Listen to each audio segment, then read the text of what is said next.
consultant.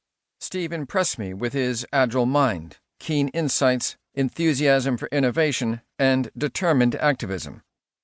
I later asked him to co-chair the WHO Digital Health Technical Advisory Group because I knew his recommendations would help make the WHO a stronger force for digital leadership worldwide. In that role, he would provide useful guidance to all 198 member states in shaping their digital health transformation. This is no small task, given the many complex issues around digital health in different settings. Among them, data governance, privacy, interoperability, and ethics in AI research. But I could think of no one better suited to it. That confidence has been borne out again and again.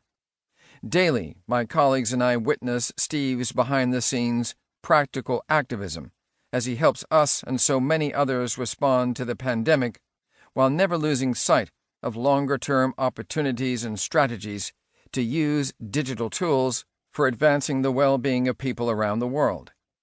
I am thrilled that Steve decided to share some of those thoughts with all of us through writing this book. In the middle of a pandemic, no less.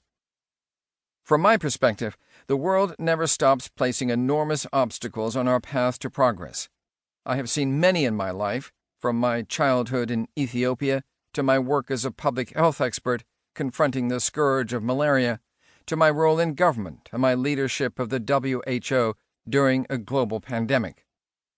But I nonetheless remain optimistic about our ability to step around, leap over, and move beyond each hurdle.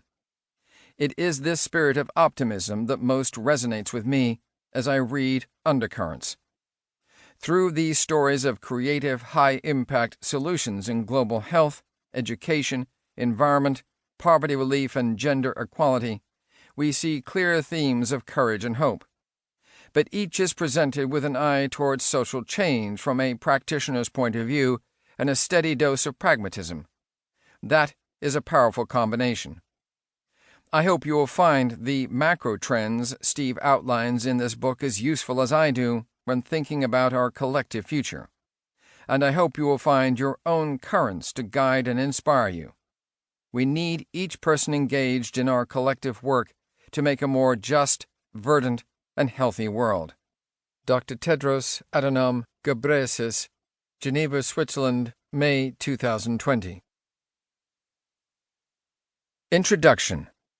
From Outrage to Activism. I am fundamentally an optimist. Whether that comes from nature or nurture, I cannot say. Part of being optimistic is keeping one's head pointed toward the sun, one's feet moving forward. There were many dark moments when my faith in humanity was sorely tested, but I would not and could not give myself up to despair. That way lays defeat and death. Nelson Mandela.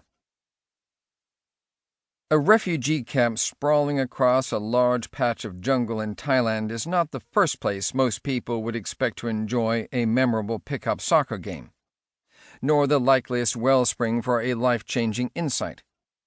But that is where I embarked on my journey as a practical activist. I wasn't there as a relief worker, just a 22-year-old teacher visiting a friend of a friend who was working for the United Nations. It was January 1980. The Vietnam War had ended only 5 years before, and thousands of families across Southeast Asia were still reeling from dislocation. They were living in camps and trying to recover, find relatives, and make their way to whatever place would next become home. The phrase, fish out of water, hardly does justice to how out of place I was, with my backpack, travel guides, and long hair. The camp sat near the Mekong River. It was filled with Laotians and Cambodians living in tents connected by dusty roads, scattered wells, and temporary feeding halls. The air smelled of burning wood. Almost everyone around me was homeless, grieving and confused. Most had no idea how long they would live there and no place else to go. I arrived as a clueless but curious American. 2 friends and I, on break from our teaching fellowships at Donghai University in Taiwan, had decided to spend our Lunar New Year holiday traveling around Southeast Asia on a shoestring budget.